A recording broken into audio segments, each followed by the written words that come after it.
প্রতিদিনকার মতো আজও মাইলস্টোন স্কুলের ছোট ছোট শিক্ষার্থীরা বই খাতার স্কুল ব্যাগ নিয়ে হাজির হয়েছিল স্কুলে। বেলা গড়িয়ে দুপুর, সবেই বেজেছে ছুটির ঘন্টা, এবার বাড়ি ফেরার প্রতীক্ষা। কিন্তু হঠাৎই আকাশ থেকে ছুটে আসা যুদ্ধ বিমান বিধ্বস্ত হয়ে মুহূর্তেই সবকিছু ওলট পালট হয়ে গেল। চারিদিকে শুধুই আগুনের লেলিহান শিখা। যে শিক্ষার্থীরা সবেমাত্র জীবন নিয়ে স্বপ্ন দেখতে শুরু করেছিল, জীবন তাদের বুঝিয়ে দিল নির্দয় বাস্তবতা। প্রশিক্ষণ বিমান বিধ্বস্তের ঘটনায় শোকে আচ্ছন্ন পুরো দেশ। আগামীকাল রাষ্ট্রীয় শোক ঘোষণা করা হয়েছে, কিন্তু এই বাস্তবতায় দাঁড়িয়ে একটি নির্দয় প্রশ্ন: সন্তানহারা বাবা মায়ের যন্ত্রণার সান্ত্বনা মিলবে কিসে? প্রশিক্ষণ বিমান বিধ্বস্তের ঘটনায় হতাহতদের প্রতি গভীর শোক জানিয়ে শুরু করছি দেশাপ্রতীকের আজকের আয়োজন। আমি ফারনাজ জুই আছি আপনাদের সঙ্গে। আজকে আমার সঙ্গে স্টুডিওতে আছেন মাসুদ কামাল, লেখক, সাংবাদিক ও বিশ্লেষক। স্বাগত জানাচ্ছি আপনাকে। এমন এক বাস্তবতায় আজ আমরা দাঁড়িয়ে আছি যেখানে ঢাকার আকাশ আজ ভারী হয়ে উঠেছে কান্নার শব্দে, এবং আমরা জানি না যে কজনের সন্তান আর কখনোই বাড়ি ফিরতে পারবে না। এর দায় আসলে আমরা কাকে দিব, বা সন্তানহারা পিতামাতার যন্ত্রণার সান্ত্বনা আসলে কিভাবে মিলবে? দেখেন, বিষয়টা হলো কি, এটা একটা দুর্ঘটনা। এটাকে দুর্ঘটনা হিসাবে আসলে দেখতে হবে, কারণ এখানে তো আপনি কাকে দায় দিবেন? বিমানের যিনি চালাচ্ছিলেন তিনি তো নিজেও মারা গেছেন, এবং এটা বলা হচ্ছে যে উনি চেষ্টা করেছেন যে এটা লোকালয়ের বাইরে কোথাও নিয়ে যাওয়ার জন্য। কন্ট্রোল রুম থেকে ওনাকে বারবার বলা হচ্ছিল উনি যেন ইজেক্ট করে বেরিয়ে আসেন, মানে নিজের জীবন বাঁচানোর জন্য, এবং ওনার নিজের জীবন বাঁচানোর সুযোগও ছিল। কিন্তু উনি কিন্তু সেই সুযোগটা নিয়ে মানে নেওয়ার চেষ্টা করেননি, বরং উনি চেষ্টা করেছেন যাতে নাকি হতাহতের সংখ্যা কম হয়, এবং উনি চেষ্টা করেছেন, ব্যর্থ হয়েছেন। যান্ত্রিক গোলযোগ ছিল। এগুলো হলো মোটামুটি মানে আমরা যতটুকু দেখেছি, যতটুকু শুনেছি, এসব তথ্য। কিন্তু যে ক্ষতিটা হবার সেটা তো হয়েই গেল। দেখুন, কয়েকদিন আগেও আমরা দেখেছি কিন্তু ভারতে একটা ঘটনা ঘটেছিল। ওটা একটা যাত্রীবাহী বিমান ছিল, সেটা তো যে একটা মেডিকেল কলেজের ক্যান্টিনের উপর যে পড়লো। আর এখানে তো একটা ছোট ছোট বাচ্চাদের স্কুলের উপর পড়লো। মোট এই পর্যন্ত যদ্দূর খবর পেয়েছি 20 জন মারা গেছে। আমরা আল্লাহর কাছে প্রার্থনা করতে পারি যেন মৃতের সংখ্যা না বাড়ে। আমাদের তো দৌড় এই পর্যন্ত, আমরা আর কি করতে পারি? কিন্তু কতগুলো প্রশ্ন কিন্তু থেকেই যায় যে এই বিমানটা কবে কেনা হয়েছিল, এই বিমানগুলো আর কি। এই ধরনের আরও অনেক বিমান আছে বাংলাদেশ সেনা বিমান বাহিনীর কাছে। যতটুকু আমি জেনেছি এ পর্যন্ত প্রায় বিমান বহরের 36টা বিমান আছে, তার মধ্যে অধিকাংশই এই বিমানগুলি, এই F-7। এগুলো চাইনিজ বিমান, চীন থেকে কেনা হয়েছিল 2013 সালে সম্ভবত। এবং ইন্টারেস্টিং হলো, চীনের যে কোম্পানির কাছ থেকে কেনা হয়েছিল তারা কিন্তু এই বিমানগুলোই শেষ উৎপাদন করেছে। মানে এটার আমাদের কাছে বিক্রির পর এটা প্রোডাকশনই বন্ধ করে দিয়েছে। তো প্রোডাকশন বন্ধ করতে পারে, এরকম অনেক বিমানই তারা অনেকে বন্ধ করে দেয়। তাহলে আমরা কি 2013 সালে আবার এখানে কিন্তু পলিটিক্স চলে আসে। 13 সালে কে কিনেছে, কত টাকা দিয়ে কিনেছে, কেনা ঠিক হয়েছে কিনা, ওই সময় কারা ক্ষমতায় ছিল, এগুলো নিয়ে আলোচনা হতে পারে। যেহেতু রন্ধ্রে রন্ধ্রে দুর্নীতির তথ্য আমাদের দেশে আছে, কাজে এটা হতেও পারে। এবং তারও যে বড় কথা, এই একই বিমান কিন্তু এর আগেও দুবার আরো দুর্ঘটনা পতিত হয়েছে, এবং দুবারই কিন্তু যিনি চালক ছিলেন উভয়ে মারা গেছেন। একবার বোধহয় 2018-তে, একবার 2021-এ, যতটুকু আমি পড়েছি, যতটুকু মনে করতে পারি। তার মানে কি, এই বিমানটা রিস্কি বিমান। এখন কি হবে? আরও তো বিমান বহরে অনেকগুলো আছে, এখন সবগুলিকে আপনি বাদ দিবেন তা তো পারবেন, অনেক টাকা দিয়ে কেনা হয়েছে এগুলো। আবার এগুলোতে চড়তেও তো আমাদের বৈমানিকরা কতটা সাহস পাবেন, এখন তো এক ধরনের তাদের মধ্যে এক ধরনের টেনশন কাজ করবে। তো সব মিলিয়ে না একটা এলোমেলো অবস্থা। এখন এটার সমাধান কিভাবে হবে এটা তো আমরা বলতে পারবো না, কিন্তু বড় ক্ষতি হয়ে গেল ভাই। আমাদের অনেকগুলি বাচ্চা, এই এক একটা বাচ্চা মনে করেন মানে কত স্বপ্ন এদেরকে ঘিরে, তাই না? এবং তারা বুঝতেও পারলো না যে তাদের মৃত্যুটা কেন হলো, কি ছিল তাদের অপরাধ। তাদের তো কোনো অপরাধ নেই, নিষ্পাপ বাচ্চারা সবাই। এবং ভাবেন এই ফ্যামিলিগুলি কথা, যাদের বাচ্চাগুলি মারা গেল তাদের ফ্যামিলিতে কি অবস্থা, এখন চিন্তা করে দেখেন একবার। যারা বেঁচে গেল তারাও কিন্তু তাদের সহপাঠীকে হারালো, বন্ধুকে হারালো, তাদেরও কিন্তু সারা জীবন এই ট্রমাটা থেকে যাবে। আমি জানি না রাষ্ট্রীয় শোক কালকে ঘোষণা করছে, এতেই বা কী হবে। আর আমি একটা কথা বারবার বলতে চাই, সেটা হলো কি, এই ধরনের এই ধরনের এই মানে আপনার মানে ঝুঁকিপূর্ণ যে সমস্ত কাজকর্ম, এগুলো না আসলে লোকালয়ের বাইরে যেয়ে করা উচিত।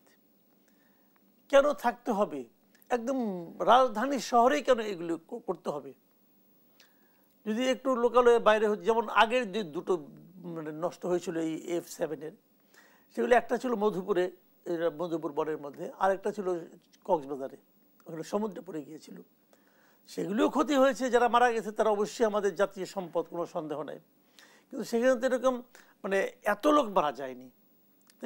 মৃত্যুর ক্ষেত্রে সব মৃত্যু বেদনাদায়ক, কিন্তু মৃত্যুর ক্ষেত্রে সংখ্যাও একটা বিষয়। তো এবং এখানে তাদের কোনো ভূমিকাই নাই, ছোট ছোট বাচ্চা। আমি এটাকে আমি আর কিভাবে বর্ণনা করবো আমি জানি না। তো ওয়াহিদ ভাই আছেন, ওনার সঙ্গে ধন্যবাদ জানাচ্ছি মাসুদ কামাল। জুমে আমাদের সঙ্গে আরো একজন অতিথি যুক্ত আছেন, কাজী ওয়াহিদ আলম, এভিয়েশন বিশেষজ্ঞ। নিশ্চয়ই আপনি আমার কথা শুনতে পাচ্ছেন। কাজী ওয়াহিদ আলম, আপনার কাছে শুরুতেই জানতে চাই, নিশ্চয়ই আপনি মর্মান্তিক এই দুর্ঘটনা দুপুর থেকে পর্যবেক্ষণ করছেন। এই দুর্ঘটনা বেশ কিছু প্রশ্নের জন্ম দিয়েছে। প্রথম প্রশ্নটি হচ্ছে, জনবহুল এলাকা ও স্কুলের পাশেই কেন প্রশিক্ষণ, এবং যে মডেলের বিমান বিধ্বস্ত হলো সেটি নিয়েও প্রশ্ন উঠেছে যে 2013 সাল থেকেই চীন এই বিমানের প্রোডাকশন বন্ধ করে দিয়েছে, এবং জানা মতে বা তথ্য মতে বলা হচ্ছে যে বাংলাদেশ বা দু একটা দেশ ছাড়া এই বিমান পৃথিবীর কোথাও চলছে না। ঘটনার নেপথ্যে আসলে কি, আপনি কি বলবেন? না, আসলে এই P7 এয়ারক্রাফটটা এটা চায়না প্রোডাকশন বন্ধ করে দিয়েছে, সেটা ঠিকই, বাট এইটার অ্যাডভান্স ভার্সন যেটা J7 বা আরো অ্যাডভান্স ভার্সন, সেগুলো কিন্তু তাদের এই ম্যানুফ্যাকচারিং কোম্পানি তারা করছে আর কি। সো কাজে কোম্পানি তারা করছে আর কি। সো কাজে এমন না যে না এটা একদম অবসোলেট হয়ে গেছে, তা না, বাট এই এয়ারক্রাফট গুলো আস্তে আস্তে কিন্তু ফেজ আউট করা শুরু হয়েছে। আমরা যদি দেখি যে পৃথিবীর অন্যান্য যেসব দেশ এই এয়ারক্রাফট ইউজ করতো, তারা আস্তে আস্তে কিন্তু সবাই ফেজ আউট করে দিয়েছে, এবং বাংলাদেশও এটা ফেজ আউট করা উচিত বলে আমরা মনে করি। বিকজ এই এয়ারক্রাফট গুলো আমরা যদি এদের কোয়ালিটি, যদি সার্ভিস স্ট্যান্ডার্ড দেখি, তাদের যদি কোয়ালিটি দেখি, এটা কিন্তু তাদের বিলো অ্যাভারেজ তাদের সেফটি স্ট্যান্ডার্ড আর কি। তো বিলো অ্যাভারেজ একটা এয়ারক্রাফটে যদি সেফটি স্ট্যান্ডার্ড হয়, তাহলে সেই ক্ষেত্রে এই এয়ারক্রাফট গুলো ব্যবহার কতটুকু গ্রহণযোগ্য সেটা আমাদেরকে বিবেচনা করতে হবে।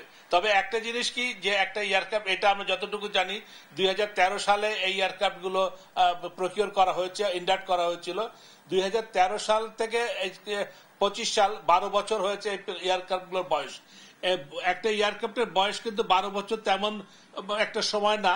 এটা যদি প্রপার মেনটেনেন্স যদি করা হয়, মেনটেনেন্স যদি ঠিক হয় এবং মেনটেনেন্স যদি প্রপারলি করা হয়, চেক গুলো যদি ঠিক মতো করা হয়, সেই ক্ষেত্রে কিন্তু এইগুলো এত তাড়াতাড়ি সমস্যার সম্মুখীন হতে হয় না।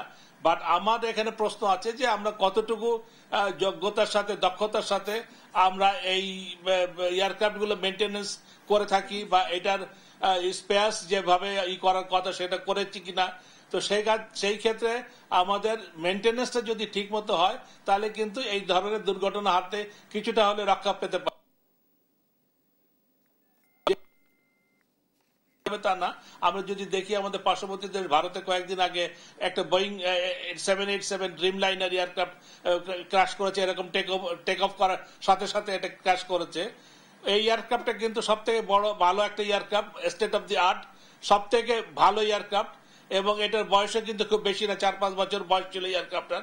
তারপরেও কিন্তু এই এয়ারক্রাফট মেকানিক্যাল কারণে বা ইঞ্জিনের ত্রুটির কারণে এটা দুর্ঘটনায় পতিত হয়েছে। সো কাজেই শুধুমাত্র যে এয়ারক্রাফটের কারণে হতে পারে তা না, বাট এই ধরনের যে সমস্যাগুলো যেগুলো আছে, সে প্রত্যেকটা ক্রাইটেরিয়া আমাদেরকে অ্যাড্রেস করা উচিত, এবং সেই অ্যাড্রেস করে সেই চ্যালেঞ্জগুলোকে আমরা যাতে ভবিষ্যতে ফেস না করতে হয়, সেইভাবে আমাদেরকে প্রস্তুতি রাখা উচিত বলে আমি মনে করি। কাজী ওয়াহিদ আলম, আমরা সাধারণত দেখি যে কোনো ট্রেনিং ফ্লাইট সিভিলিয়ান এরিয়া থেকে দূরে থাকে। এবার আমরা কেন দেখলাম যে এরকম জনবহুল একটি জায়গায় কিংবা স্কুলে আসলে বিমান বিধ্বস্তের ঘটনা ঘটলো? এটা কিন্তু সত্যিকার অর্থে এটা কিন্তু ট্রেনিং ফ্লাইট ছিল না, এটা একটা ইউজুয়াল ফ্লাইট ছিল। এটা একটা, এবং এই যে এয়ারক্রাফট ইউজ হয়েছে এটা কিন্তু ট্রেনিং এয়ারক্রাফট না, এটা একটা ফাইটার এয়ারক্রাফট, এবং ফুল ফ্লেজেড ফাইটার এয়ারক্রাফট, এবং এটা সুপারসনিক গতিসম্পন্ন, এবং এটা ইন্টারসেপ্টিং ক্যাপাবিলিটি আছে এই এয়ারক্রাফটের। কাজে এটাকে ট্রেনিং এয়ারক্রাফট বলা ভুল হবে। আর এটা যে পাইলট যিনি চালাচ্ছিলেন, এটা আমরা যতটুকু শুনেছিলাম তার এটা লাস্ট সলো ফ্লাইট ছিল। এই ফ্লাইটটা উনি কোয়ালিফাই করলে উনি এই এয়ারক্রাফটের জন্য রেটিং হতেন।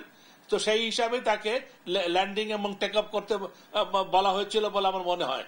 তবে হ্যাঁ, আপনি যেটা বলছেন যে জনবসতি এলাকায় এই ধরনের এয়ারক্রাফট ওঠানামা করা অত্যন্ত ঝুঁকিপূর্ণ, এবং এইটার জন্য কিন্তু এয়ারক্রাফট বা এয়ারফোর্স বা দায়ী না। আমরা মনে করি যে আমাদের ঢাকা আন্তর্জাতিক বিমানবন্দর, শাহজালাল বিমানবন্দর, এই বিমানবন্দরটা এমন জায়গায় লোকেটেড যে এইটা কিন্তু 1964 সালে পাকিস্তান আমলে এটাকে একটা প্রাদেশিক পরিষদে প্রাদেশিক রাজধানীর এয়ারপোর্ট হিসেবে এটাকে তৈরি করা প্ল্যান করা হয়েছিল। তখন কিন্তু এই উত্তরা বা টঙ্গী বা আশুলিয়া ওইদিকে কোনো জনবসতি ছিল না, এবং ওইটা ছিল ঢাকা শহরের শেষ বিন্দু।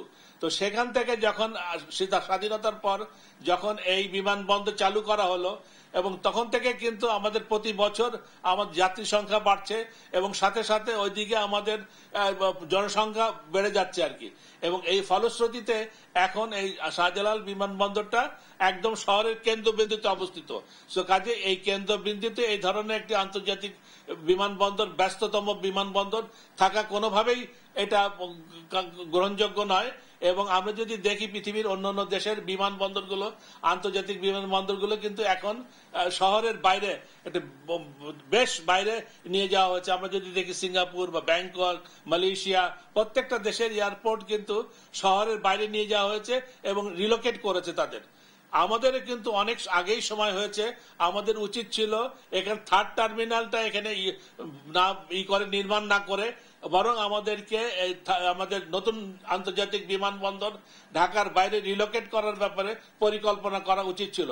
আমাদের এখানে অবকাঠামোগত যেসব স্থাপনা আছে সেইগুলোর ব্যাপারে আমি মনে করি সঠিক পরিকল্পনার অভাবে কিন্তু আমরা অনেক পিছিয়ে পড়ছি আর কি।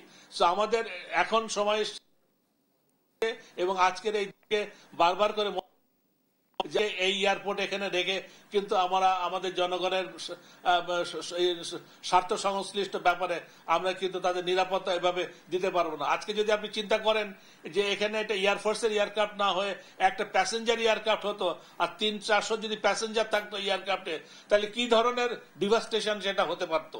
হ্যাঁ, এবং কাজেই এটা আমাদেরকে মাথায় রাখতে হবে যে এই এয়ারপোর্টের জন্য আমাদের আশেপাশে যে ইনফ্রাস্ট্রাকচারাল ফ্যাসিলিটিস আছে, ও আমরা দেখেছি যে ওই দুর্ঘটনাস্থল থেকে বার্ন ইউনিটে নিয়ে যেতে যে সময় লেগেছে, এটা একটা বড় ধরনের বিপর্যয় ঘটে যেতে পারে। সো কাজে আমাদের এয়ারপোর্ট কেন্দ্রিক আমাদেরকে আন্তর্জাতিক মানের হাসপাতাল এবং চিকিৎসা ব্যবস্থা থাকতে হবে, এবং অন্যান্য আর বিভিন্ন ধরনের ইনফ্রাস্ট্রাকচার ফ্যাসিলিটি আমাদের তৈরি করতে হবে। ধন্যবাদ জানাচ্ছি কাজী ওয়াহিদ আলম, আপনি আমাদের সাথে যুক্ত থাকুন। পরবর্তী অংশে আমরা আবারও আপনার সঙ্গে যুক্ত হবার চেষ্টা করব। এই মুহূর্তে জুমে আরও একজন অতিথি আমাদের সঙ্গে যুক্ত আছেন, অধ্যাপক ডাক্তার মোহাম্মদ নাসির উদ্দিন, পরিচালক Dhaka medical burn institute. Doctor Nasir Uddin, আপনার কাছে শুরুতেই জানতে চাই, বার্ন ইনস্টিটিউটের এই মুহূর্তের পরিস্থিতি কেমন দেখছেন? আহতদের শারীরিক অবস্থা এখন কেমন? কজন ভর্তি আছেন ওখানে? ধন্যবাদ। আপনি কি আমাকে শুনতে পাচ্ছেন? আমি শুনতে পাচ্ছি, বলুন। আচ্ছা, আমাদের এখানে এই মুহূর্তে রোগী ভর্তি আছে 44, এবং এদের মধ্যে নানা ক্যাটাগরিতে আমরা ভাগ করেছি। আইসিইউতে কিছু রোগী রেখেছি, এইচডিইউতে রেখেছি, পোস্ট অপারেটিভ রেখেছি। তো আমাদের বেশিরভাগ রোগী বেশ ক্রিটিক্যাল কন্ডিশনে আছে, আর কিছু রোগী আছে যাদেরকে আমরা পোস্ট অপারেটিভে রেখেছি, সেগুলো মানে পার্সেন্টেজ একটু কম, বাট অন্যান্য ইনজুরি আছে। সব মিলিয়ে আমরা একেবারে শুরু থেকেই বলতে পারা যায় যে দুপুর থেকে যখন আমরা সংবাদটা শুনেছি, আমাদের হসপিটালের সমস্ত স্টাফ ইনক্লুডিং দি সাপোর্টিং স্টাফ সবাই আসলে উপস্থিত ছিল। এবং আপনারা জানেন যে আমরা এই ধরনের যে কোনো ডিজাস্টার গুলোর সঙ্গে আগেও আমরা নানা ধরনের সমস্যা, এই ধরনের সমস্যাগুলো আমরা সমাধান করেছি। সুতরাং আমাদের এই প্রিপারেশনটা ছিল। সো পেশেন্ট আসার সাথে সাথেই পর্যাপ্ত পরিমাণে চিকিৎসক, নার্স মিলে আমরা প্রাইমারি ম্যানেজমেন্ট করে এখন বিভিন্ন জায়গাগুলোতে স্পেসিফিক ম্যানেজমেন্টের জন্য সব রোগীগুলোকে রেডি করা। যেহেতু আমরা জানতে পেরেছি আহতদের বেশিরভাগই শিশুদের চিকিৎসার পরবর্তী ধাপ আসলে কি হতে যাচ্ছে? ধন্যবাদ। এটা ঠিক যে বেশিরভাগই আসলে ছাত্রছাত্রী। বার্নের ক্ষেত্রে একটা নির্দিষ্ট বয়সের চিকিৎসার একটা পার্থক্য থাকে। তো আমরা প্রোটোকল অনুযায়ী আমাদের এই প্রোটোকলগুলো, কারণ নিয়মিতভাবে আপনারা জানেন আমাদের এখানে শিশু বার্নের রোগী আসে, সুতরাং এটা কোনো এক্সেপশনাল বিষয় ব্যাপারটা তা না, আমাদের সবারই জানা। আমাদের এখানে যারা কাজকর্ম করে সেই অনুযায়ী একেবারে ফ্রম দ্য ভেরি বিগিনিং ওই যে পার্সেন্টেজের রোগী আসে বয়স ওজন অনুযায়ী আমরা শুরু থেকেই একই পদ্ধতিতে চিকিৎসা দিয়ে থাকি।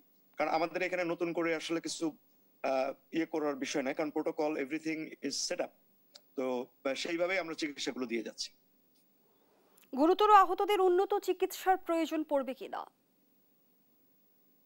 আসলে বার্নের ক্ষেত্রে প্রথম যে ঘন্টাগুলো দ্যাট ইজ ভেরি ইম্পর্টেন্ট, এবং এই অ্যাসেসমেন্টটা একটা ডাইনামিক প্রসেস। আমরা এই আজকে যে অ্যাসেসমেন্টটা করেছি, আমরা আগামীকাল আবার সকালবেলা ওটিতে নিয়ে প্রত্যেকটি রোগীকে আমাদের অপারেশন, আমাদের জানেন আমাদের এখানকার অপারেশন থিয়েটার খুবই আধুনিক।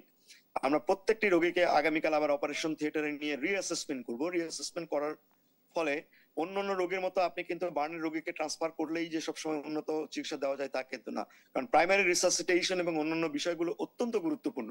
সেই জায়গাগুলোতে আসলে এখন আমরা গুরুত্ব দিচ্ছি। রোগীগুলোর প্রাইমারি রিসাসিটেশন কোনো ধরনের যাতে কোনো ত্রুটি না হয় সেই বিষয়টা নজর দিয়ে হয়তো আগামীকাল আমরা রিঅ্যাসেসমেন্ট করে বাকি কথাগুলো বলতে পারবো। এই মুহূর্তে বার্ন ইনস্টিটিউটে গুরুতর আহত রোগীর সংখ্যাটা কেমন? আমাদের আইসিইউতে 10 জন আছে গুরুতর আহত রোগী, তারপরে আমাদের এইচডিইউতে অন্তত 15 জন। আমরা অন্তত বলতেই পারি যে 25 জন রোগী যথেষ্ট তারা ইনজুরির শিকার হয়েছে, এবং সেই অনুযায়ী তাদের ম্যানেজমেন্ট যে প্রোটোকলে দেওয়া দরকার আমরা সেই প্রোটোকলে ম্যানেজমেন্ট করে দিয়ে যাচ্ছি। ডক্টর নাসিরউদ্দিন, সামাজিক যোগাযোগ মাধ্যমে রক্তের সংকটের একটা তথ্য আমরা দেখেছি, এর সত্যতা কি আসলে আছে? এটা আমি আপনাকে আপনার প্রশ্ন শুরুতেই আমি বলবো যে প্লিজ এই জিনিসটা আপনারা অত্যন্ত গুরুত্ব দিয়ে প্রচার করেন যে বার্নের রোগীদের ইমিডিয়েটলি রক্তের তেমন কোনো প্রয়োজন হয় না। আমরা রোগীগুলোর অ্যাসেসমেন্ট করে পরবর্তীতে 24 ঘন্টা পর থেকে আমরা রক্ত দিয়ে থাকি, তাও সব সময় সব রোগীকে দেওয়া প্রয়োজন হয় না। আমরা ফ্রেশ ফ্রোজেন প্লাজমা দিয়ে থাকি, এবং এটা কখনো অন্য রোগীদের মতো আমরা সংরক্ষণ করে রাখি না। হ্যাঁ, আমরা ইমিডিয়েটলি নিয়ে থাকি। এই বিষয়টা আপনাদেরকে অনুরোধ করব, আপনারা সাধারণ মানুষের মধ্যে মানে এই কথাটা বলেন যে আমাদের এই মুহূর্তে কোনো জরুরি রক্তের প্রয়োজনীয়তা নাই। তো সুতরাং আমরা যারা রক্ত দিতে চান তারা নিবন্ধন করে যেতে পারেন, আমরা প্রয়োজন অনুযায়ী তাদেরকে ডেকে ডেকে রক্ত নিয়ে নিব, কারণ একবারে এই রক্ত স্টোর করে রাখার মতো কোনো বিষয় না। রক্ত নিব এবং রক্ত নেওয়ার সাথে সাথে আমরা সেগুলোকে ফ্রেশ ফ্রোজেন প্লাজমা করে তারপরে আমরা রোগীদের দিয়ে থাকি। সুতরাং স্টোর করবার মতো রক্ত আমাদের এই মুহূর্তে দরকার নাই। ডক্টর নাসিরউদ্দিন, অসংখ্য ধন্যবাদ জানাচ্ছি আপনাকে। বিরতির পর আমরা আবারও যুক্ত হচ্ছি। দর্শক, দেশের প্রতীকের এই পর্যায়ে আবারও বিরতিতে যাচ্ছি, সাথেই থাকুন।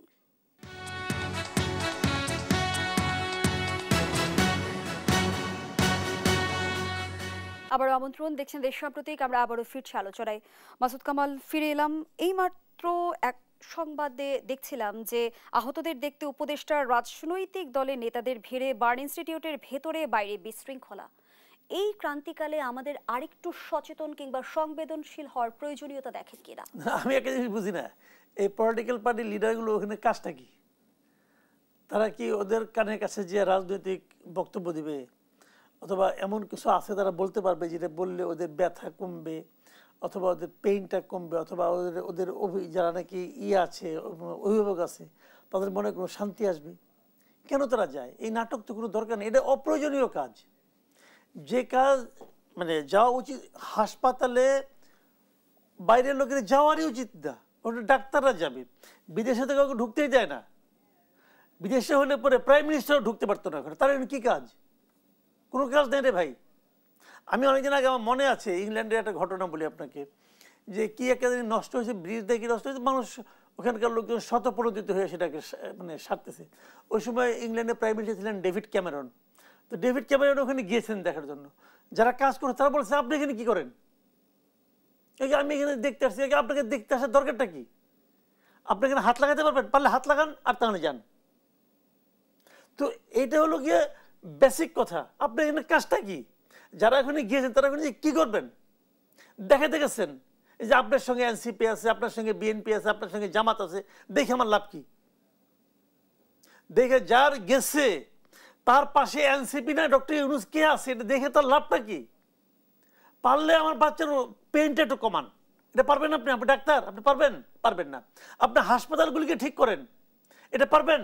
পারলে করেন। ক্ষমতায় যেহেতু হাসপাতাল ঠিক করবেন না, ক্ষমতায় যাওয়ার পরে আপনি যখন মন্ত্রী হবেন, এমপি হবেন, আপনার সামান্য সর্দি কাশি হলে আপনি সিঙ্গাপুর যাবেন। আপনি এখানে হাসপাতাল ঠিক করবেন? করবেন না তো। করেন নাই কেন?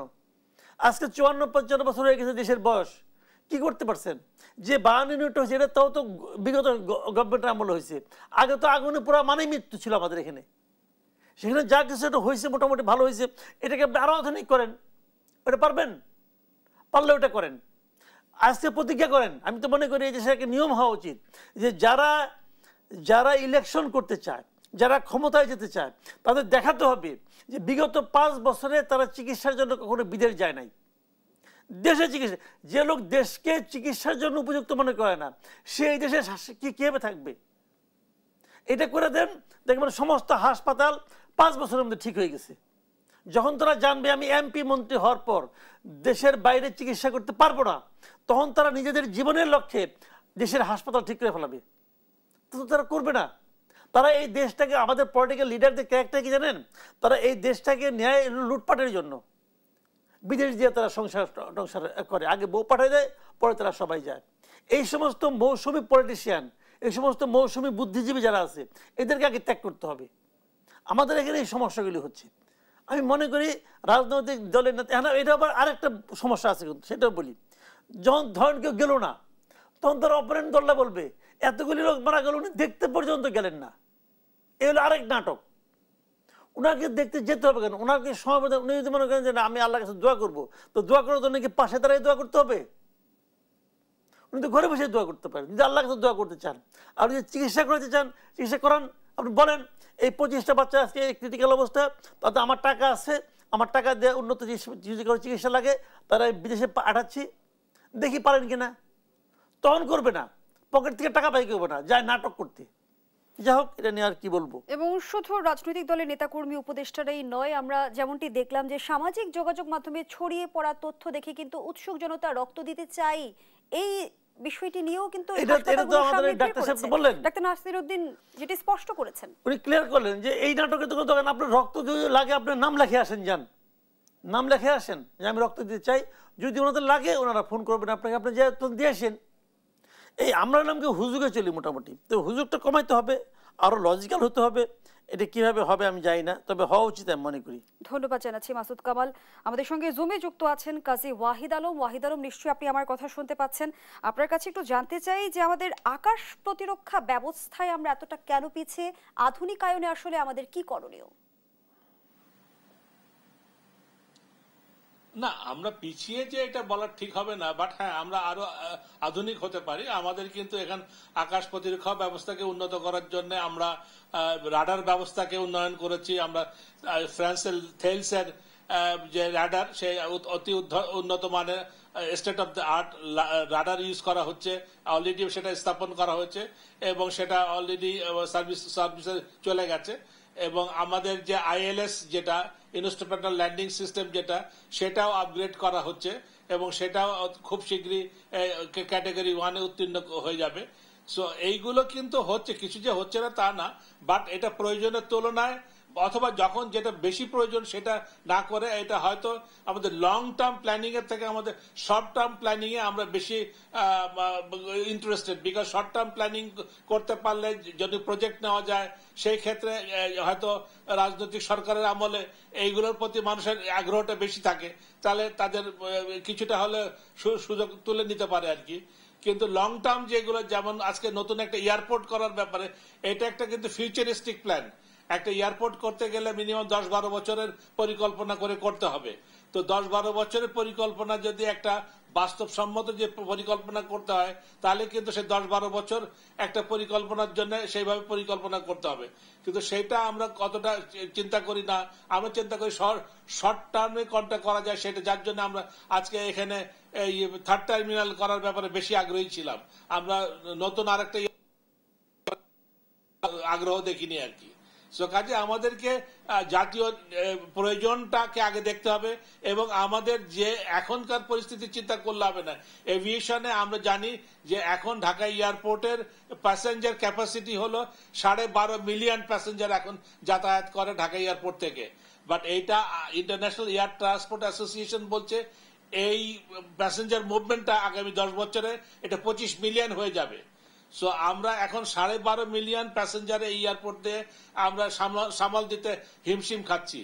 তো সেখানে যদি 25 থেকে 30 মিলিয়ন প্যাসেঞ্জার হয় তখন এই এয়ারপোর্ট কিভাবে আমরা সামাল দিব আর কিভাবে আমরা সেটাকে করব, সার্ভিস এনশিওর করব প্যাসেঞ্জারদেরকে, বা আমাদের নিরাপত্তা কিভাবে বিধান করব। সো এই জিনিসগুলো কিন্তু আমরা চিন্তা করি না। এইগুলো চিন্তা করা আমাদেরকে ফিউচারিস্টিক প্ল্যানের জন্য অনেক আগে থেকে প্ল্যান করতে হবে। এয়ারপোর্ট করতে গেলে এটা কিন্তু মিনিমাম 10 বছর আগে প্ল্যান করতে হবে, করে সেটা সেইভাবে চলে গেছে, এখন আমরা উদ্বোধন করতে পারিনি। সো এইটা আমরা খালি শুনেই যাচ্ছি যে এটা 2024-এ হবে, 2025-এর জুন মাসে হবে, জুলাই মাসে হবে, এবং শেষ আমরা শুনছি যে 99% শেষ হয়ে গেছে, এখন 1% বাকি। কিন্তু সে জীবনের কিছুগুলো আমরা বাক সর্বস্ব কথাবার্তা বলে থাকি, এইগুলো থেকে বেরিয়ে এসে আমাদেরকে বাস্তবসম্মত কথা। ওয়াহিদ আলম, আমাদের প্রশিক্ষণ আসলে কতটা সময় উপযোগী এবং যুদ্ধ বিমান পরিচালনার জন্য যে সক্ষমতার প্রয়োজন হয় তাতে কোনো ঘাটতি দেখেন কিনা সেই প্রশ্নটি আপনার কাছে রেখে যাচ্ছি। আবারও বিরতির সময় হয়েছে। দর্শক, দেশ সাম্প্রতিকের এই পর্যায়ে আবারও বিরতিতে যাচ্ছি, সাথেই থাকুন।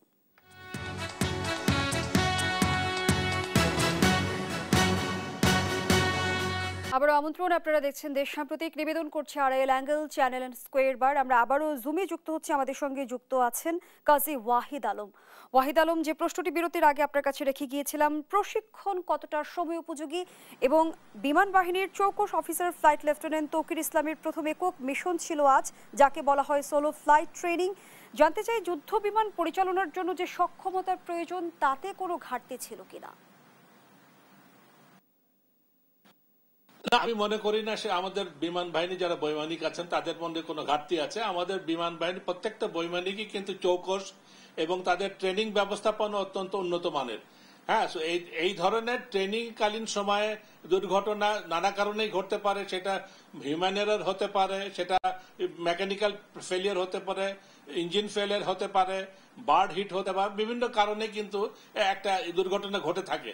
এবং এই দুর্ঘটনা কিন্তু শুধু বাংলাদেশেই হয় তা না, এটা পৃথিবীর সব দেশেই কিন্তু এই ধরনের দুর্ঘটনা হয়ে আসছে আর কি। অনেক উন্নত দেশেও কিন্তু দুর্ঘটনা হয়ে থাকে। তো কাজে আমাদের এখানে বৈমানিকদের, বিমান বাহিনী বৈমানিকদের যে কোনো ঘাটতি আছে আমি কোনোভাবেই সেটা মনে করি না। এবং এই ধরনের এটা নিছকই দুর্ঘটনা, এবং এই দুর্ঘটনা যাতে না হয় সেটাই আমরা কামনা করি। এবং আগামীতে আমরা আশা করি যে আমাদের বাহিনীর বা অন্যান্য শাখায় তারা আরো তাদের দক্ষতার সাথে তাদের কর্ম সম্পাদন করবে, এবং সেই ক্ষেত্রে হয়তো আমাদের মেনটেনেন্স যদি ভালো হয় সেই ক্ষেত্রে কিন্তু দুর্ঘটনা হার অনেকাংশে কমে আসবে বলে হয়। ধন্যবাদ জানাচ্ছি আপনাকে। আবারও ফিরছি আমাদের অতিথির কাছে, জনাব মাসুদ কামাল। আমরা যে মর্মান্তিক দুর্ঘটনা দেখলাম, এই দুর্ঘটনা থেকে আসলে আমাদের নিরাপত্তার স্বার্থে আমরা কি কি শিক্ষা নিতে পারি? শুনুন, শিক্ষা হলো কি, এখানে আপনি যে কথাটা ওয়াহিদ ভাই বললেন যে আসলে এখন উন্নত দেশেও কিন্তু দুর্ঘটনা ঘটে, কিন্তু একটা দুর্ঘটনা যখন ঘটে তখন যে ক্ষতিটা তাৎক্ষণিক হয় সেটা তো হয়, পাশাপাশি আরেকটা কিন্তু সচেতনতাও হয় যে সেই এই ধরনের দুর্ঘটনা, এই ধরনের সমস্যা হলে আমরা কি করতে পারি।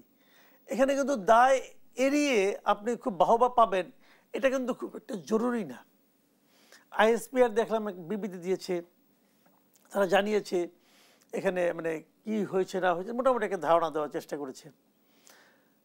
তো এই ধারণাটা আমার কাছে গ্রহণযোগ্য মনে হয়েছে যে দেখেন, বৈমানিকের আপনি যদি দোষ দিতে চান তবে উনি তো নিজের জীবনটাই দিয়ে দিলেন, তাই না? এবং উনি তো আকাশে ওঠার পর প্রথমে ইনফর্ম করেছেন কিন্তু কন্ট্রোল টাওয়ারকে যে আমি মানে এটা নিচের দিকে নেমে যাচ্ছে, এবং উনি তো চেষ্টা করছেন কীভাবে কী করতে হবে সবই তো উনি জানেন। না জানলে তো ওনাকে আর একা একা উঠতে দেওয়া হতো না। আর উনি মানে একদম বোঝেন না তা তো না, ভালোই বোঝেন। আর উনি নিজেও তো সাহস করেছেন সব জেনে বুঝেই।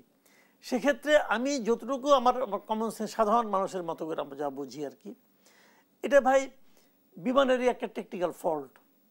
এখন এই ফল্ট হতেই পারে, এই ফল্টও হতে পারে, কিন্তু সব কিছু ঠিকঠাক থাকার পরেও কিন্তু হতে পারে। আমরা যে ইন্ডিয়ার যে ঘটনাটা দেখলাম, যতটুকু এখন পর্যন্ত খবর পাওয়া গেছে যে পাইলট নিজেই নাকি তেলের সুইচটা অফ করে দিয়েছিলেন। এখন আসলেই দিয়েছিলেন না কি হয়েছিল এটাও কিন্তু আমরা এখনো যাই না, কারণ ওখান থেকে তো আর কেউ নাই এখন। তো এখানেও হয়তো আরও ইনভেস্টিগেট করলে আরও কিছু বেরিয়ে যাবে। আমার কথা হলো কি, আপনি ইনভেস্টিগেট করেন, ইনভেস্টিগেট করার পর আপনি যা কিছু পাবেন সেটাকে পরবর্তী একটা দুর্ঘটনা না ঘটার ক্ষেত্রে যেন আপনারা প্রয়োগ করেন। আমার খালি এইটুকু অনুরোধ যে যা গিয়েছে, যা ক্ষতি হয়েছে সেটা তো আমি আর ফেরত পাবো না, কিন্তু আগামীতে যেন এই ধরনের ক্ষতির কথা আমাদেরকে দ্বিতীয়বার ভাবতে না হয়, আমরা যেন এই ধরনের ক্ষতির মুখোমুখি দ্বিতীয়বার না হই, সেই বিষয়টার ব্যাপারে যারা কনসার্ন আছেন তাদেরকে সতর্ক হতে হবে। আর দ্বিতীয় কথা হলো, এই ঘটনাটা নিশ্চয়ই একটা তদন্ত হবে। তদন্তে যদি কোনো কারো গাফলতি ধরা পড়ে সেটাও কিন্তু দেখতে হবে। কারণ গাফলতি এখানে অনেক ধরনের হতে পারে। বিমান উড্ডয়নের ক্ষেত্রে সেটা যাত্রীবাহী হোক আর যুদ্ধ বিমান হোক, এগুলি কিন্তু যখন আকাশে ওঠে, এটা তো বাস না যে অ্যাক্সিডেন্ট হলো, সমস্যা হলো, থেমে গেল, নেমে ঠিকঠাক করলো, ওখানে তো ঠিকঠাক করার কোনো সুযোগ থাকে না। কাজে যখন নাকি আকাশে ওড়ার আগে অনেকগুলো কিন্তু আপনার চেকিংয়ের ব্যাপার স্যাপার আছে, প্রত্যেকটা পয়েন্টে তারা চেক করে এবং এটাকে রেগুলার মেনটেনেন্সের একটা ব্যাপার কিন্তু আছে। এখন সেগুলোর ক্ষেত্রে কোথাও কোনো ঘাটতি ছিল কিনা, ঘাটতি মানে কেউ করেছে কিনা, কেউ নিজের কাজের দায়িত্বের গাফলতি করেছে কিনা, সেগুলোও আমি মনে করি আইডেন্টিফাই করা খুব জরুরি এবং এগুলো দ্রুতবেগে করা উচিত। দেখবেন এর মধ্যে অনেকে হয়তো ধরাধরি শুরু হয়ে যাবে, যদি কেউ দায়ী থাকেন সে হয়তো বাঁচার জন্য কাউকে কাউকে ধরবেন, অমুক বলবেন তমুক বলবেন, এই সমস্ত ব্যাপারে কঠোর পদক্ষেপ নেওয়া উচিত বলে আমি মনে করি। ধন্যবাদ জানাচ্ছি আপনাকে। আমাদের সঙ্গে এই মুহূর্তে জুমে আবারও যুক্ত হয়েছেন অধ্যাপক ডাক্তার মোহাম্মদ নাসির উদ্দিন। ডাক্তার নাসির উদ্দিন, আপনার কাছেও জানতে চাই আবারও যে আমরা যেমনটি আসলে সংবাদে দেখছিলাম কিছুক্ষণ আগে যে এখনো আসলে উৎসুক জনতার ভিড় রয়েছে বার্ন ইউনিটের সামনে, উৎসুক জনতার উদ্দেশ্যে আপনি কিছু বলতে চান কিনা, আর দগ্ধরা প্রয়োজনীয় চিকিৎসা পাচ্ছে কিনা? ধন্যবাদ। আমি আসলে সারাটা দিনই আজকে দুপুরের পর থেকে অন্তত কয়েকবার নিজে নিচে গিয়ে আমি কথা বলেছি। আমাদের চিকিৎসার পাশাপাশি আমাদের আসলে এই ম্যানেজমেন্টের এই পোর্শনটা আমাদের জন্য আসলে সত্যি বেদনাদায়ক, যে আমরা যে প্রক্রিয়ায় বার্নের চিকিৎসা হয় তাতে মানুষের ভিড় অত্যন্ত ক্ষতিকর একটা ব্যাপার। আমরা তো আমাদের যারা চিকিৎসক আছে সকাল থেকে কন্টিনিউয়াসলি আমরা পালাক্রমে বলতে পারেন যে শিফটিং করে করে প্রত্যেকটি জায়গাতে চিকিৎসা দিয়ে যাচ্ছি। কিন্তু এই যে বাইরে যে লোকটা আপনি দেখছেন, আমি কিছুক্ষণ পরপরই গিয়ে আমার এইচডিউর সামনে, আমার আইসিইউর সামনে গিয়ে আমাকে বলতে হচ্ছে যে আপনাদের বাচ্চাদের চিকিৎসার সাথে আপনারা থাকবেন না, কারণ এই হসপিটালের চিকিৎসা ব্যবস্থাটা এমনই, কারোর কোনো ওষুধপত্র কিনতে হয় না, কারোর বাইরে থেকে কোনো সার্ভিস প্রয়োজন হয় না, আমার নার্স ডাক্তাররা এনাফ। তো এই জায়গাগুলোতে আমি বলতে সারাদিনে আমি খুবই নিজেই এক্সস্ট ফিল করছি যে আর কতভাবে আমরা বুঝাইতে পারি। আমি মনে করি যে আপনারা এখন এই দায়িত্বটুকু পালন করেন, মানুষকে বলেন, বুঝান যে আমরা চিকিৎসার জন্য আর বাচ্চারা যারা চিকিৎসা নিতে এখানে আসছে তাদের চিকিৎসার বিন্দু মাত্র কোনো সংকট হবে না। চিকিৎসকের সংকট নাই, নার্সের সংকট নাই, ওষুধের সংকট নাই, কোনো কিছু, তাদের কারোকে কিছু করতে হবে না, তাদের রোগীর পাশে থাকারও তেমন কোনো বিষয় নেই এবং রক্তের প্রয়োজনীয়তাও নাই। যা কিছু আছে এভরিথিং আমরা ক্যাটাগরিক্যালি আমরা সবকিছু ম্যানেজ করে ফেলেছি, কারণ এগুলো তো আমরা অভ্যস্ত। আমরা রোগী আসার আগে থেকে আমার হসপিটাল প্রস্তুত ছিল, আমরা যখনই সংবাদ পেয়েছি। তো এই জন্য আমার পক্ষ থেকে এইটুকুই বলার যে আননেসেসারি এই ভিড়টা যাদের ভালো হয়ে যাওয়ার সম্ভাবনা আছে তাদের জন্য অত্যন্ত ক্ষতিকারক হবে। Cross infection is very dangerous. তো এই জায়গাগুলোতে আপনারা ভূমিকা রাখবেন বলে আমি মনে করি। আর আমি আসলে এই মুহূর্তে আমার যারা চিকিৎসক যারা আছে তাদের সঙ্গে পরবর্তী পদক্ষেপ নিয়ে আমি কথাবার্তা বলছি। সুতরাং আপনাদেরকে আমি বলবো যে আমাকে একটু ক্ষমা করবেন, কারণ সবাই বসে আছে। আমার ফার্দার সকালবেলা আমি কি করব, রাত 12টার পরে কি করব, সমস্ত স্ট্র্যাটেজি গুলোকে আমাকে নিতে হচ্ছে। জানেন আপনারা burn is a dynamic process, প্রতি মুহূর্তে আসলে 1 ঘন্টা পর পর চিকিৎসার পদ্ধতি চেঞ্জ করতে হয়। তো যে কারণে আমি আসলে অত্যন্ত দুঃখিত, আপনাদের সঙ্গে আর বেশি কথা বলতে পারছি না। তো রিকোয়েস্ট থাকবে এটা, আপনারা মানুষকে বলেন নিশ্চিতে আমাদের উপরেই তারা নির্ভর করতে পারে। আমরা তাদের বাচ্চাদের জন্য আমরা আছি, সারা রাত আছি, পরবর্তী সময় আছে যতদিন পর্যন্ত তাদের চিকিৎসার প্রয়োজন হয় আমরাই করব। তাদের এই অযথা ভিড় প্রয়োজন নাই। আমরা তাদের প্রয়োজন হলে আমরা প্রত্যেকের ফোন নাম্বার আছে, আমরা ডেকে ডেকে তাদেরকে জানিয়ে দেবো এবং রেগুলার ব্রিফিং আমরা করব। এই মেসেজটুকু আপনারা পৌঁছে দেন। কৃতজ্ঞ যে আপনি অসংখ্য এই ধন্যবাদ। সময়ের মধ্যে আমাদের সময় দিয়েছেন এবং তথ্য তুলে ধরছেন। একটি প্রশ্ন আপনার কাছে রাখতে চাই, আপনি বলছিলেন চিকিৎসক নার্সের কোনো সংকট নেই, যেহেতু আকস্মিক দুর্ঘটনা, এত হতাহতের সংখ্যা, সেখানে কোনো ক্ষেত্রে কোনো ঘাটতি রয়েছে কিনা এই মুহূর্তে? আমি আপনাকে বলি, আমার এখানে কিন্তু আমরা 24 আওয়ার্স আমাদের ডিউটি দিয়ে থাকে। যখন এরকম দুর্ঘটনা ঘটে সবার ছুটি বাতিল, এভরিবডি চলে আসছে। মানে এখানে কিন্তু ব্যাপারটা এরকম না যে, কারণ আমরা তো 24 ঘন্টা ডিউটি করি, যে শিফটিং আওয়ারে, মানে প্রত্যেক ডাক্তার প্রত্যেক নার্সের ছুটি বাতিল ঘটনা ঘটার সাথে সাথে। এবং আমরা কিন্তু এই ব্যাপারে হ্যাবিচুয়েটেড, আমরা একটা 24 ঘন্টা 48 ঘন্টা 72 ঘন্টা কাজ করে কিন্তু অভ্যস্ত। তো সুতরাং ওই বিষয়টা আমাদের আসলে হয় না, এটা প্র্যাকটিক্যালি হয় না, এটা শুধু কথার কথা না। আমার একবারে যখন 28টা রোগী আসছে, 28টা রোগীর কাছে আমার 28 জন ডাক্তার 28 জন নার্স পৌঁছে গেছে, কারণ আমরা আগে থেকে এগুলো জানি, আমাদের এই সম্পর্কে পরিপূর্ণ ধারণা আছে। তো ওই জায়গাটাতে আমরা প্র্যাকটিক্যালি এটা পসিবল যে আমার কোনো আসলে নার্স এবং ডাক্তারের সংকট নাই। অসংখ্য ধন্যবাদ জানাচ্ছি ডাক্তার মোহাম্মদ নাসিরউদ্দিন। আপনি যেহেতু চিকিৎসার সেবায় নিয়োজিত আছেন, আমরা আপনার সময় নষ্ট করতে চাইছি না, কৃতজ্ঞতা প্রকাশ করছি আপনার প্রতি। মাসুদ কামাল, শেষ প্রশ্নটা আপনার কাছে রাখতে চাই। আমরা দেখি যে সরকার আসে সরকার যায়, কিন্তু আমাদের প্রতিরক্ষা ব্যবস্থা আধুনিকায়নে যুগোপযোগী কোনো পদক্ষেপ আমরা কেন গ্রহণ করতে দেখি না? ছোট্ট পরিসরে শুনবো। আমি একটা ছোট কথা বলি, যেমন আমাদের আর্মি বলেন, আমাদের বিমান বাহিনী, নৌবাহিনী বলেন, আমাদের একটা ছোট দেশ, আমাদের চারপাশে যে দেশগুলো আছে, ভারত বলেন, মিয়ানমার বলেন, তারা কিন্তু অনেকটা মানে এই সমস্ত সমরাস্ত্রের ক্ষেত্রে অনেক বেশি ইকুইপড আমাদের চেয়ে, অনেক বেশি। তো সেক্ষেত্রে আমার খালি একটাই বক্তব্য থাকবে, তাই বলে কি আমাদের সশস্ত্র বাহিনী থাকবে না? অবশ্যই থাকবে। আমার খালি একটাই কথা, যে আমাদের যে ছোট সশস্ত্র বাহিনী আছে, যে আর্মি আছে, নেভি আছে, অথবা এয়ারফোর্স আছে, যাই আছে, তাদেরকে যেন যে ইকুইপমেন্টটা আপনি আনবেন, জোড়াতিলি মার্কের ইকুইপমেন্ট আনেন না। বিমান কিনবেন, বেস্ট বিমানটা কিনেন। হয়তো কখনোই যুদ্ধ কাজ আমাদের করতে হবে না, কিন্তু যখন তারা ট্রেনিং নেবে, তারা যেন সবচেয়ে বেস্টটা দিয়ে কিনে। টাকা তো খরচ কম করতেছেন না। এবং যান্ত্রিক ত্রুটির কারণে আমাদের এখানে দুর্ঘটনা আমাদের দেখতে না হয়। মানে আপনার কি বলে, এই খাতে, সামরিক খাতে আমাদের ব্যয় তো অনেক। ব্যয় যখন করবেনই, ভালোটা করেন। এই এমন কিছু কিনেন না যা নাকি ওরা আপনাকে শেষ করে দিব, ওইটা আনতে হবে, ওটা আনলে কমিশন বেশি পাওয়া যাবে। এটা আগের আমলে হয়েছে, আমি জানি না, ঝুঁকিও থাকে। ভালো কিছু করেন যাতে নাকি আমাদের যাই থাকুক যেন ভালোটা থাকে। আমরা আমাদের আয়োজনের একেবারেই শেষ পর্যায়ে অসংখ্য ধন্যবাদ জানাচ্ছি, সেই সঙ্গে কৃতজ্ঞতা। দর্শক, শেষ করছি দেশ ও প্রতীকের আজকের আয়োজন। ধন্যবাদ এতক্ষণ আমাদের সাথে থাকার জন্য।